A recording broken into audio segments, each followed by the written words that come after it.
Yeah, only two are there. I don't know why the others are not joining. Only you and Piyush. Okay. So, So they are out. sorry. Someone messaged that they are out NSS. I guess Okay. So, after living in Brahma, this is the chapter 7, that is a later Vedic age. So, I was telling that after living in Brahmavarta for several hundred years, which is in northern parts of India, the Orient begins to move southeast, spreading over Gangetic Plain. And this expansion over Aryavarta, that means the northern and central India, continued from around 1000 BC to 600 BCE. And this period is known as later Vedic age, or it is also called epic age. Okay, the Sama, Yajurveda, Atharveda, there are four Vedas: Rig Veda, Samaveda, Yajurveda, Atharva Veda. The Upanishads and two epics, Ramayana and Mahabharata, were completed during this period. Okay, these Vedas and the Upanishads and the epics were completed during this period.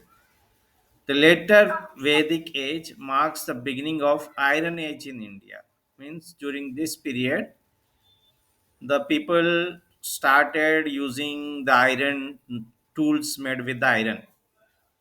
Okay, so better tools and weapons began to be made with iron as it was harder than copper. They started to make all these things: spears, axes, swords, bows, arrows, all these things. Okay, this iron tool made it easier for the Aryans to cut down forest. So actually it was entire forest earlier. So there was iron now which came into use, and using these all these tools, spears, axes, swords, and all these things, they started cutting down the forest, and they cultivated new areas as they moved towards eastwards. Okay, this expansion led to this expansion of agriculture led to the growth of cities like Hastinapura, Kausambi, and Ayodhya in the Indian subcontinent. So slowly and steadily, they started cutting down the forest with the axes, swords, bows, and all these things, and then they started doing the agriculture there, and the cities like Hastinapura, all these things came into existence. So here also we'll study few things like the what is how is the political life, what is the social structure, position of women, what religions they used to follow, all these things, and the economy. Same like we studied in the early Vedic age. So by the later Vedic age, the Kshatriyas or the kings were ruling over large kingdoms with many tribes under them. So we studied that there are four castes earlier. You know, one is the Brahmins who are priests and purohits. Then there are the Kshatriyas who are the rulers and kings. Then there is Vaishyas who used to do business and trade. And then there are Shudras who used to do low menial work. Okay, the kings who are called Kshatriyas, they began like ruling over large kingdoms. Some of the important kingdoms during this period are the Kurus, the Panchalas, Videhas, Vidarbhas. So these are the important kingdoms during the later Vedic age: Kurus, Panchalas, Videhas, and Vidarbhas. There were also some other kingdoms which are non-Aryans, and those are like Angas of East Bihar, Magadhas of South Bihar, and the Andhras in the Godavari Valley. So these kingdoms are non-Aryans, and they mostly belong to East and South Bihar and Andhras, Angas, Magadhas, and Andhras. Whereas those kingdoms of Aryans, they are called Kurus, Panchalas, Videhas, and Vidarbhas. The Kshatriya king, as we already studied in the early Vedic age, they are called Rajans, were all powerful except in matter of religion. So these Rajans were very powerful except in matter of religions. So they would perform yajnas, means the sacrifices like Rajasuya, some kind of sacrifice or yajnas they used to perform. And since it is performed by Raja, it is called Rajasuya, to assert their authority over others. Means they want to assert. So what they used to do, they used to do something called this Ashwamedha Yajna. You see this picture here, Ashwamedha Yajna. Ashwamedha means what? What is Ashwamedha? So in here they used to let go of a horse Yes. and then Ashwamedha means they horse. Ashwamedha means horse. What they used to do, they will let go the horse. The horse will go on moving in the land, and beside, behind that horse, their army or soldiers would move. So, how long the horse will move? That much land or that much region that will come under the king's control. Suppose if any other king or any other person challenged that horse, he has to defeat this army behind this horse. If he did not challenge and the horse started moving on, that means that entire region comes under the control of that Rajan who let loose this horse. And when the horse came back to the king would proclaim that this entire land is my kingdom. This is called Ashwamedha Yajna.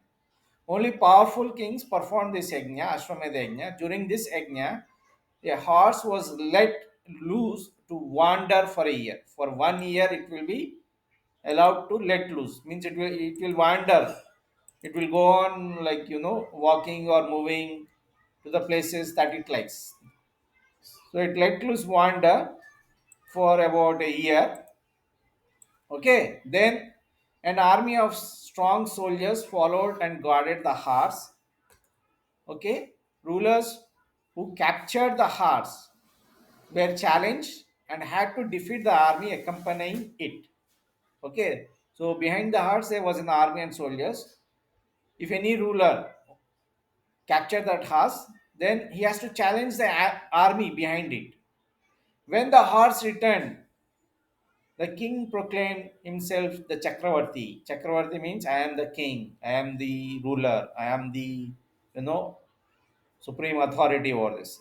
That is called the Chakravarti. King would proclaim himself Chakravarti, or the overlord of territories through which the horse once has passed. So this is called Ashwamedha Yajna. What is it? An horse is allowed to let loose to wander for a year. A army of soldiers would follow the horse, and rulers who captured that horse, they has to challenge, means who captured the horse, they were challenged, and they had to be defeated by the army accompanying it. If the soldiers of the army accompanying the horse are not able to defeat that ruler who captured the horse, then that kingdom is not does not belong to the king who sent that horse. If this army, they had defeated that ruler who has captured that horse, that means that region or kingdom is also belongs to that original king who let loose this horse. When the horse returned, the king proclaimed himself as Chakravarti. The social life here, it basically consists of like the caste system, the ashramas, women, religion, and ethics. So we need to study what is the caste system. As we studied earlier, we have like four, like Brahmin, Kshatriyas, Vaishyas, and Shudras. So apart from that, like there is something called ashramas. We will study about it. The Brahmins were the keepers of scriptures and religious traditions, and they continue to have the great authority even though the Kshatriyas were the rulers. Even though the Kshatriyas are the rulers or the kings, these Brahmin people who were the keepers of scriptures and religious traditions, they continued to have the great authority. The Vaishyas gained importance due to increased trade. Now the trade increased, and these people also slowly gained importance. As professional increased, the number of castes, subcaste also increased. So as slowly and steadily, more professions came. So as more profession came, earlier there were only four castes, right? Brahmin, Kshatriya, Vaishya, and Shudras. Now the subcaste came. Again in Vaishyas you have subcaste. Again in Kshatriyas you have subcaste. Like that, further subcaste came. However, changing occupation or marrying outside one's caste become restricted. But you cannot change the occupation, or you cannot marry the girl or boy outside their occupation. In the early Vedic age, it was not like that. But in the later Vedic age, it becomes very strict. That means the people in one caste cannot marry the girl of the or the boy of the another caste, or the people in one caste they cannot do the occupations of the other caste occupation. Like for example, there are Kshatriyas, he can't become Brahmin, and similarly Brahmin, he cannot become Kshatriya, or he cannot become the other thing. Okay, Vaishyas. So, due to these changes, the caste system no longer remained flexible. Now, the caste system is no longer flexible, because earlier it is flexible. If they can marry the people outside the caste, they can do any occupation. But here it's not flexible, it's very strict. A person's caste was now decided by birth instead of occupation. So, earlier, what who if a person does a certain kind of job, that means that is his occupation, then depending on the occupation he is grouped to that caste. But here it's not like that. He is decided, the caste is decided for a person only based on the birth. For example, if he was born to a Kshatriya mother parent or Vaishya mother parent, he is a Vaishya or Kshatriya, like that, but not based on occupation. Then you have the concept called ashramas. So what are ashramas? So basically, they have like four stages. Any person's life, they made it into four stages. One is called the brahmacharya, or the student life. Then you have the grihastha, the life of the married householder. Then you have the vanaprastha, where they devote their time mediating as the hermits, means the sages in this stage. And then you have the sannyasa stage. Sannyasa means they what they will do, they will leave all the material world things. They will leave all the houses or whatever they have, the property, the materialistic the things that the person owns. He will leave it and he go to some other place and lives, peace, seeks the peace alone. So these are like the four stages in the life of Aryans: the brahmacharya and the gurukul system. So what is this system? The first stage was the life of a student. That is, this system is called Gurukul system, was an important part of brahmacharya. Okay, in the Gurukul system, in this system, students means the girls and sometimes boys also. Okay, students means includes girls and boys. They were sent to live with the guru means teacher. They were sent to live with the guru and his family at the Gurukul at a very young age. As you can see in the picture, you see this is the guru and these are his disciples or students, and this is the house of that guru where he lives. This entire thing is called Gurukul. Okay, so the students were sent to the guru and his family at the Gurukul at very young age. All the forms of knowledge were imparted to students. Now these gurus, they have the knowledge in whatever form it is. That knowledge was imparted to the students. They were taught the Vedas and different subjects like astronomy, mathematics, medicines, and science. They were taught these subjects and the Vedas. They were also taught the arts of warfare. For example, if he is very good at in the warfare, in the wars, then they were also taught this art of warfare. No fees was charged. The gurus don't charge any fees from the students, from the shishyas or the students. The students are called shishyas, but the students had to serve their gurus like their own parents. These students, they had to serve this guru like his own parents. Okay, so when this guru has imparted his knowledge and all the things, all the subject related knowledge to the students, what they will do at the end of this period, each one paid a guru dakshina, or it is called a special gift to the teacher, according to his or her capacity. If the girl, if there's a student girl or a student is a boy, according to his or her capacity, they gives a special gift to the guru, and that is called the guru dakshina. Okay, this stage is called what? The brahmacharya or the student stage. Then the grihastha. Yeah, Liba. So what does it mean by capacity? Which one? The last word, capacity, above grihastha. हाँ, according to his or her capacity means उसका जो क्या बोलते हैं, उसकी जो ताकत है या वो जो दे सकता, उसके हिसाब से वो देता गुरु को, according to his her. मतलब Suppose he is rich, मत, that student is rich, okay, he may give some money like that. Suppose that student is a big farmer, is a son of a big farmer, then he gives some bags of rice like that. That is his or her capacity. like, okay, okay, understood. मतलब उसके जो तहत हो सकता, क्या बोलते हो, अभी तुमसे जो हो सकता वो तुम दे रहे हो, that is called according to his और her capacity.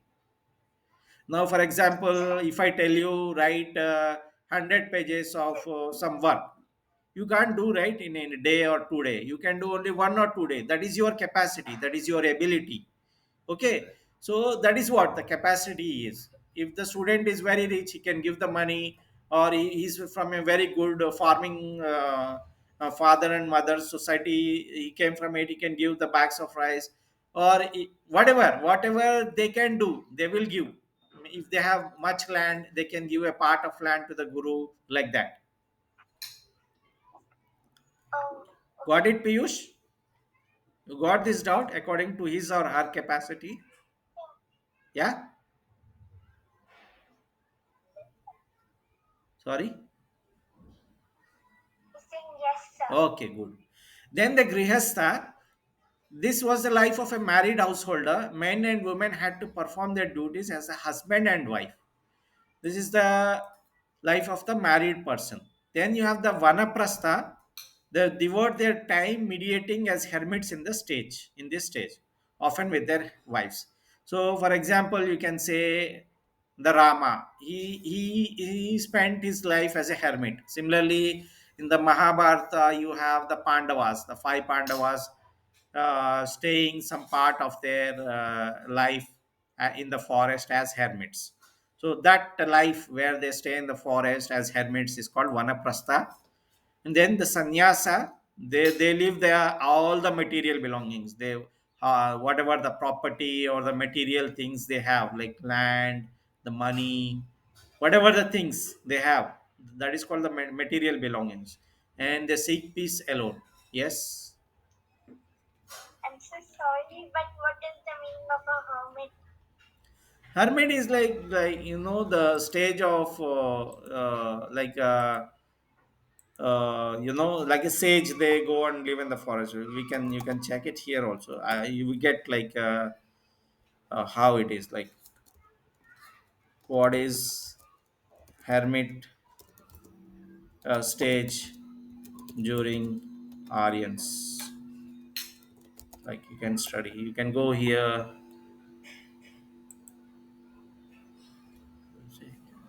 Okay, you can sign it here. You see, these are the four stages. So hermit means it's like vanaprastha, the stage of vana means forest, and prastha means journey. So vanaprastha means like retiring to the forest. You are going to the forest. So that is called the hermit. Okay, the person gradually withdraws from the material life and prepares for spiritual pursuits. Okay, he lives a household life and gives the duties to next generation, lives a simple meditative life, engages in study of scriptures, all these things. So that vanaprastha, the stage of vana means forest, prastha means the journey, the stage of retiring to the forest, that stage is called the hermit. Okay, yeah, understood. Okay, then you have the position of women. Here the position of women is not good. Earlier, what they have a very good position. No ritual is performed without the housewife. The household is not allowed to perform any ritual without the housewife. And the sati or the pada system was not there. And if they are the women or royal, they belong to royal family, they can also marry the person of their choice, which is called swayamvara. So those kind of things are not here for the women in the later Vedic age. The position of women became gradually diminished. Diminished means it got lesser. That position got lesser in status.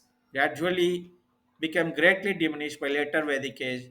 They were no longer allowed to participate in political affairs as equal to men. Earlier, the political affair also, the women, they have their hand, they have their say. But here they are no longer allowed. Their role became confined only to that of wife and mother, only to the household, like like related. She can be a wife or she can be a mother, and whatever that role is there for the women in those two roles, it is confined to that.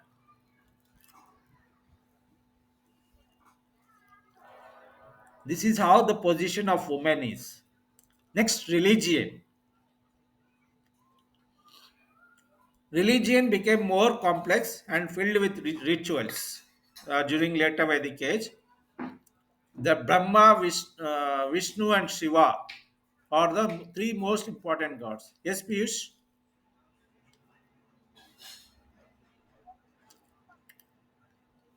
you are muted, Piyush. Unmute and tell. No, sir. It's muted. Sorry, Complex. your voice is very low. I can't hear. Can you type here?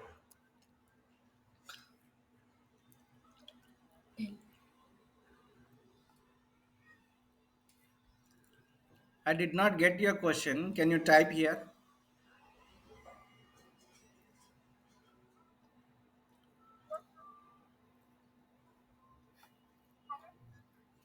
No, in the chat you can ask. No, there is no chat. Huh? No chat. You ask, then you come to the computer or increase your volume and ask.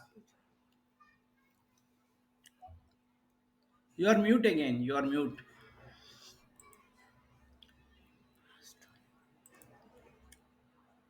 Unmute. Now ask. No, I can't hear.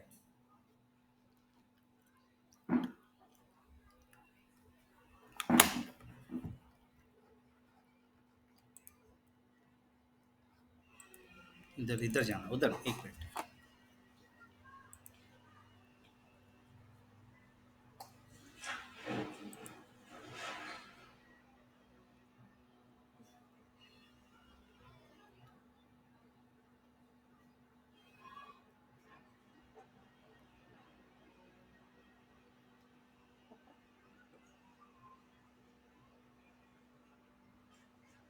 What is the meaning of complex? Yes. Okay.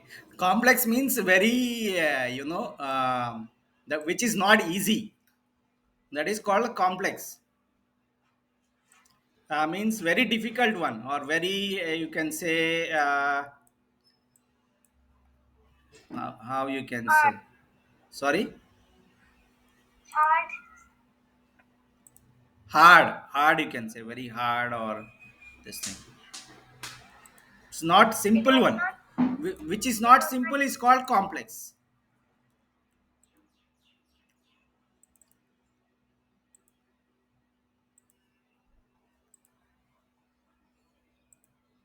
Hmm.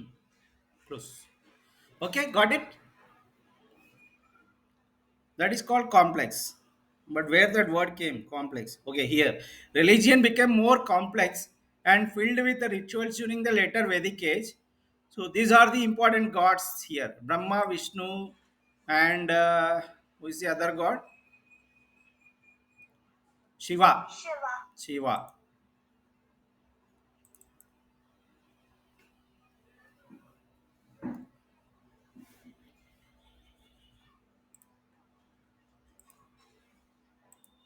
Okay.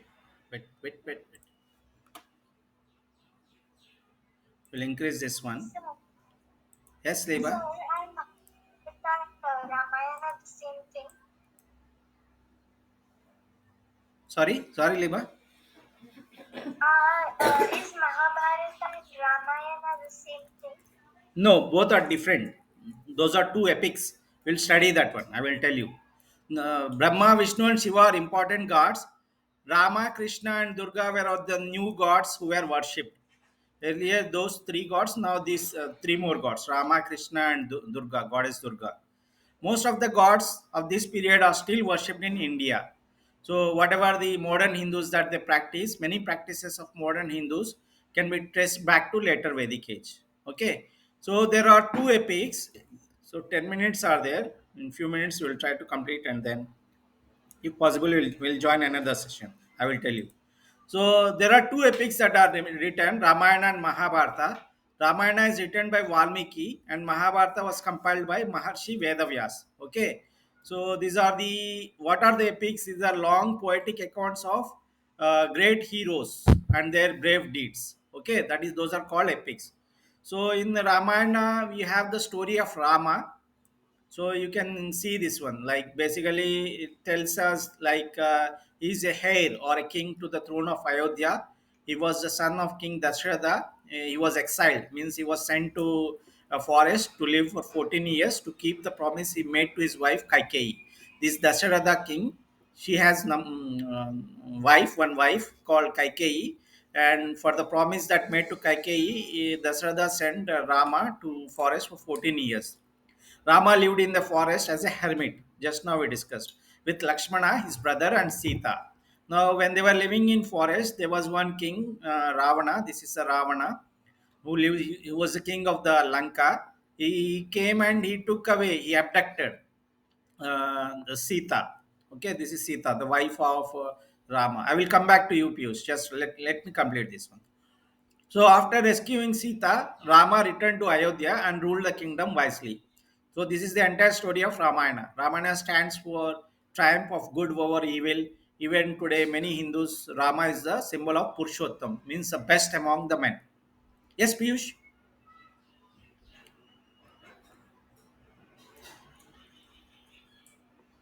I can't hear you, Piyush. You type it here, so I will tell. I will try to answer your question. I can just chat you directly, right? You can chat also. I think there is a chat facility. Then there is a story of Mahabharata. You saw it is basically the story of warrior princes of Kauravas and Pandavas. The Kauravas are 100 people and Pandavas are 5 people. It describes their rivalries, means the mutual enmity, their adventures and the great war they fought on the battle of Kurukshetra. They fought the battle for 18 days on Kurukshetra. Duryodhana is the eldest of the 100 Kaurava brothers. He was jealous of Pandavas. He invited Pandavas to a game of dice. As I told, they were very fond of gambling. So there is a game of dice. He invited Pandavas. The Pandavas lost the game and they were sent to the forest. At the end of the exile, they defeated Kauravas in the battle of Kurukshetra. So the Mahabharata talks about karma. Karma means actions. That our actions in this world will determine our state in the next birth. And that our condition is present life is a result of the past actions. So they believed in karma. Whatever the actions that we do, okay, you typed something. Meaning of expansion means it is spreading, that is called expansion. Suppose say you have one kingdom, now you got like 4 5 kingdoms, that means your kingdom is expanded. Say for example, uh, like this is your kingdom. Okay, now after some time you performed ashwamedha yajna or some other thing, your kingdom is also now added. So this entire thing is now your kingdom and your kingdom originally is expanded now. Okay, we'll stop the recording here and we will try to rejoin because the time is less and it may got get cut down. Rejoin the session. We'll continue. Only a few pages are there.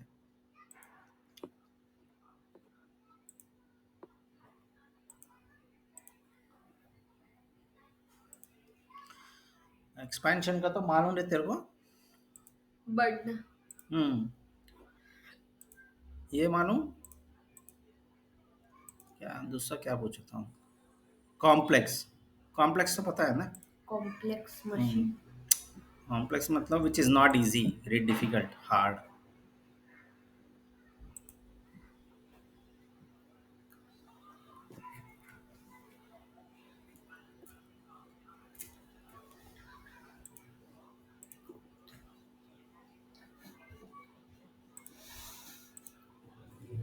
कौन सा रे वो view?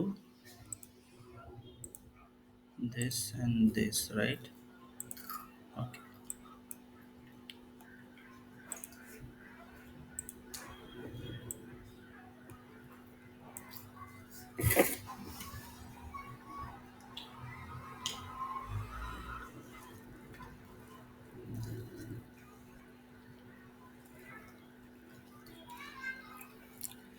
Yeah, Piyush, your doubts resolved or any other doubts?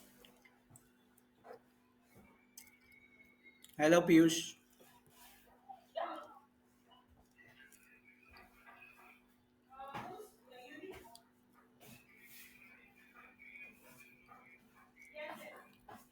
Piyush, are you there?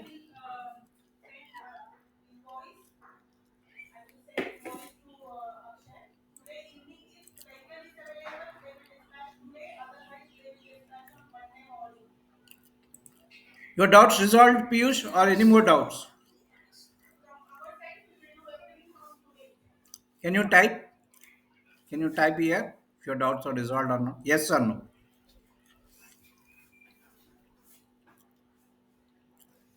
So, No. What more doubts you have? I don't know. No doubts.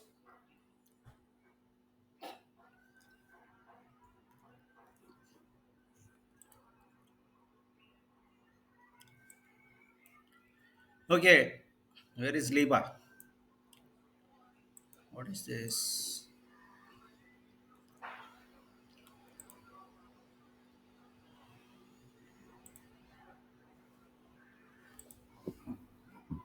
No, no sir, no doubts. Okay.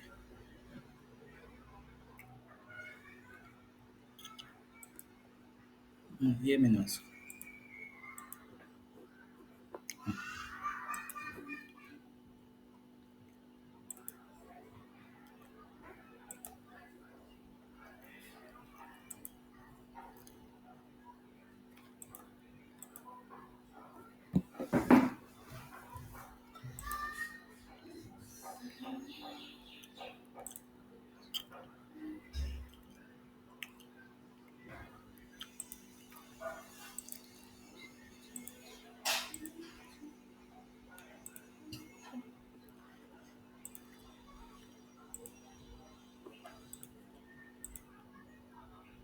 So you are able to see the screen, right? Yes. Okay, so this is the story of Mahabharata, and this is the story of Ramayana. So Ramayana is written by Valmiki, while Mahabharata was compiled by Maharshi Vedavas. So originally, this Mahabharata has only 9,000 verses. Afterwards, slowly some verses began to be added, and totally now it has like around 1 lakh verses. Okay, this means that the larger parts were added later to the original epic. These editions made it very popular. Now the Ramayana became very popular because of this addition of these later, what do you say, later verses. Okay, and that is the story of Rama. Yes, Liva. So, was this actually real? Verses means like it is some sayings instead of like there is some universal saying that they will say in 1 or 2 words, like you have words in Quran, like, right? For example, Surah Ikhlas, you have Kul huwallahu ahad Allahu samad lam yalid wa lam yulad. That is verse, right? Like that, they have some statements or group of statements in the uh, this one, Mahabharata.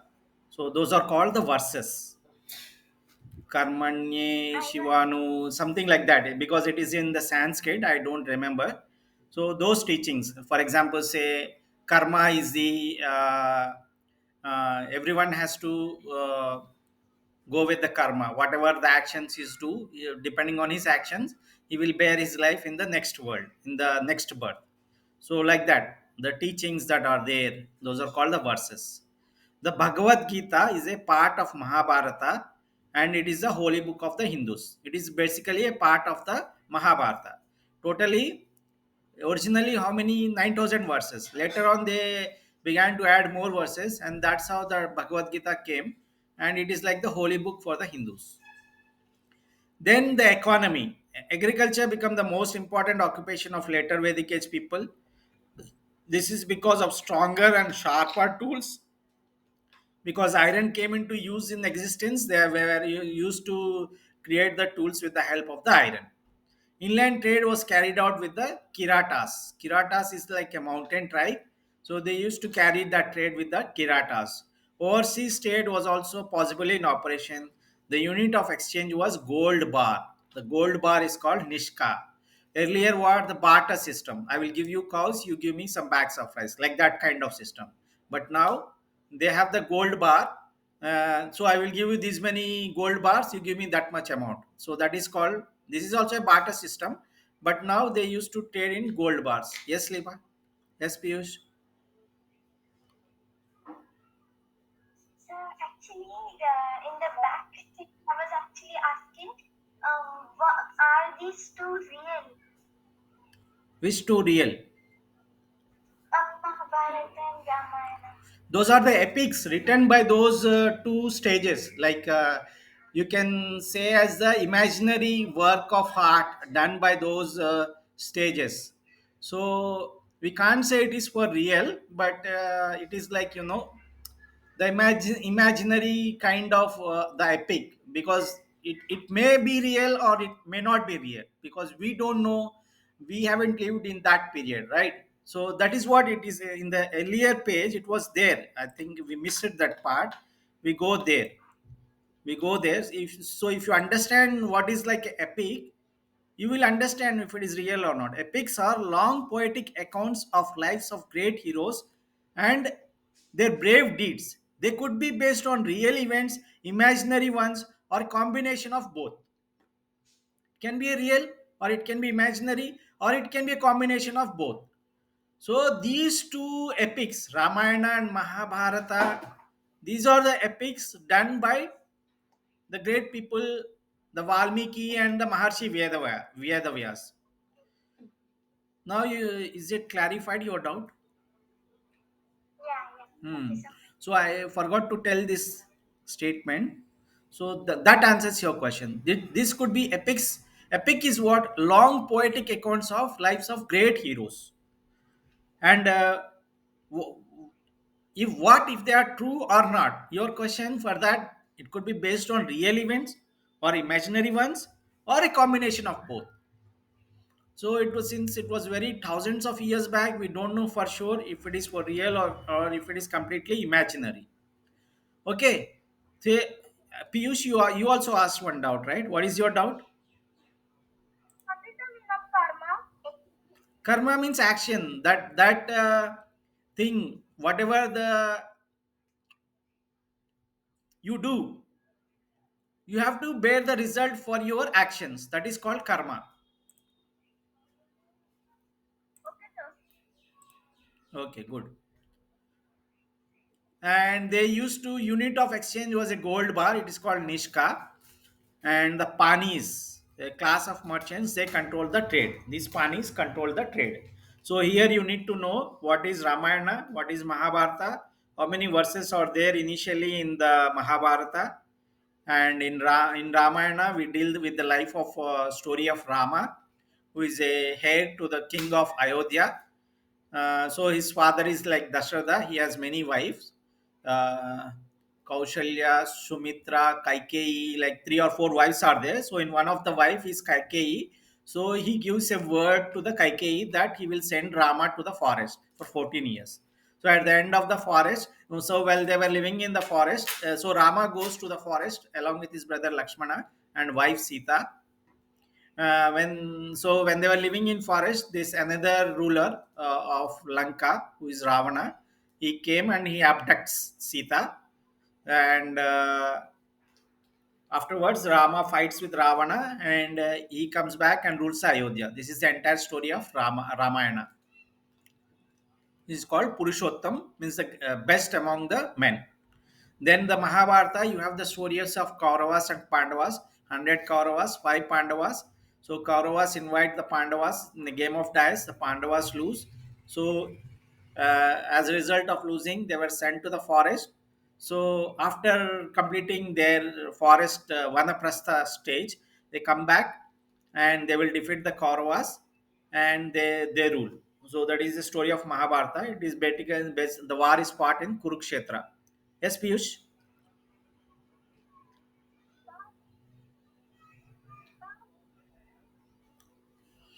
I cannot hear you. Just type me here. I can see.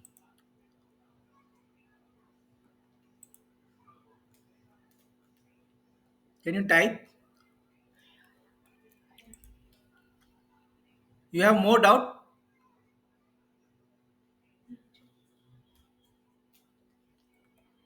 You,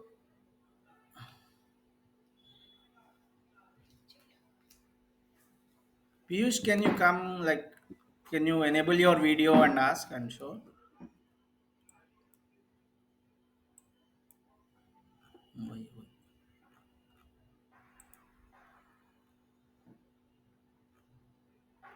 Piyush. So I can't hear or see you. So I will continue. I don't know. Yes, there is a movie. There is a movie of Mahabharata. There is a movie based on Ramayana. In the earlier days, one serial used to come for Ramayana and Mahabharata. There are movies also. Okay, because these are the The great. a new movie also just Sorry, a new movie also new movie. on Mahabharata. Yeah, yeah. There are so many movies. So many movies, but everything will convey the same message. Then they have a great people called Sushruta and Charaka. These are like the great, what you can say, they have the great Vedic system of medicine, of medicinal knowledge. Okay. Sushruta, they wrote some, they are the best physicians of their time. So this Charaka wrote one book called Charaka Samhita. Like that, Sushruta wrote one book called Sushruta Samhita. Okay, and it is considered as a rich source of knowledge on medicine. Sushruta lived between 1200 to 600 BC. He compiled Sushruta Samhita. Is also called the father of modern surgery. Okay, his books contain wealth on information of medicinal herbs, plants, along with the names and cures for thousands of diseases. He practiced surgery and passed his knowledge to students.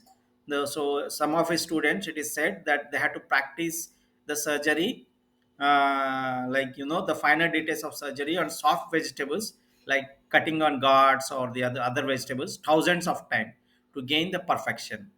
Similarly, in the mathematics, astronomy, these are also important subjects. Vedic mathematicians like Panini, they invented like the decimal system, the concept of zero, all these things. They made contributions to trigonometry. So, lot of knowledge was spread in terms of medicine, in terms of mathematics, in terms of astronomy, all these things. Okay, so you also need to know Ayurveda. Ayur means long life, and Veda means the knowledge for the long life. That is called the Ayurveda. So these people like Shushruta, Charaka, and the Panini, these are like the great people who made the contributions to the field of medicine and to the field of mathematics. So you can go through this recap, and you have to answer these questions. What are those questions? The same way. These blanks, then multiple choice, then these things A, B, C, D, E. Okay. So Piyush, you can do like A, B, C, okay, and then Liba can do D and D. It's enough, I think. You follow that one. Okay, sir. Sorry, Piyush. Okay, sir. Okay, good. So this completes the chapter 7. It's a very small chapter. As you can see, we have only 4 or 5 pages, almost like the same, like the political system. The only thing you need to know here is like Ashwamedha Yajna, and the position of women, it got diminished. And then there were more subcaste system, and then you need to know the two epics, Ramayana and Mahabharata, and the life of some important people like Sushruta, Charaka, and Panini. This entire thing constitutes the chapter 7. It's a period from 1000 BCE to 600 BCE. Okay. So are you going to ask us to fill in the blanks now? What, Levi? I did not get. Are you going to ask to fill in the blanks now? No, not now. You prepare. You send me. I will verify, and then I will like prepare one entire document with all the things that you share after verifying. Not now. You can try. You can try later. So we stop here today for today. Tomorrow we may again conduct between 10 to 12, and if possible in the afternoon also, like 2 to 3. We will see, and we will be finishing geography chapter 5, which is called minerals. It is also a very simple chapter, but it's very difficult to learn in terms of all those things. Also, one more thing, I forgot to share one thing in the last one, which is the geography chapter 4, right? I told you then there are some important tables, okay? So you need to learn and remember these tables. If you learn and remember these 4 tables which I prepared, that means you learn the entire chapter. So this is the first page, this is the second page in terms of farming, then you in terms of crops, this is the third page, food crops, the wheat, all these things. Okay, then you have the final crops, the cash crops, tea, sugarcane, all these things. So 4 pages I prepared. So I wrote like short forms, like W means West Bengal, TN means Tamil Nadu, KA means Karnataka, KE means Kerala. So what are the conditions that are required for it, what countries that produce, what are the Indian states. So for each and everything I wrote. So you need to just learn and by heart these 4 pages. If you learn and by heart this one, the entire thing of chapter 4 you know. Yes, Liba? No, actually, that's just a clapping. Sorry. No, no, think so. Okay. Okay, so I will share this one document here because afterwards I may forget. So you can just go through this, what do you say, this document for chapter 4 of geography. Just learn and by heart this document. That means if you learn and by heart, if you learn and get this one, you got the entire chapter 4. Like that for chapter 5, there are 4 tables. It is given in the textbook only. So you need to learn those tables. So I'm sharing this file here. Here we can learn these 4 pages. Make a printout or do whatever you, but learn these 4 pages. If you learn this one, that means the entire chapter 4 you got it. Okay, so we stop here, and I will announce the time whether it's a 10 a.m or 11 a.m or 12 a.m in the morning tomorrow, and then either it is 2 or 3 in the afternoon. We will see if possible 2 classes or only one class. Okay, bye all, have a nice day. Bye. Bye.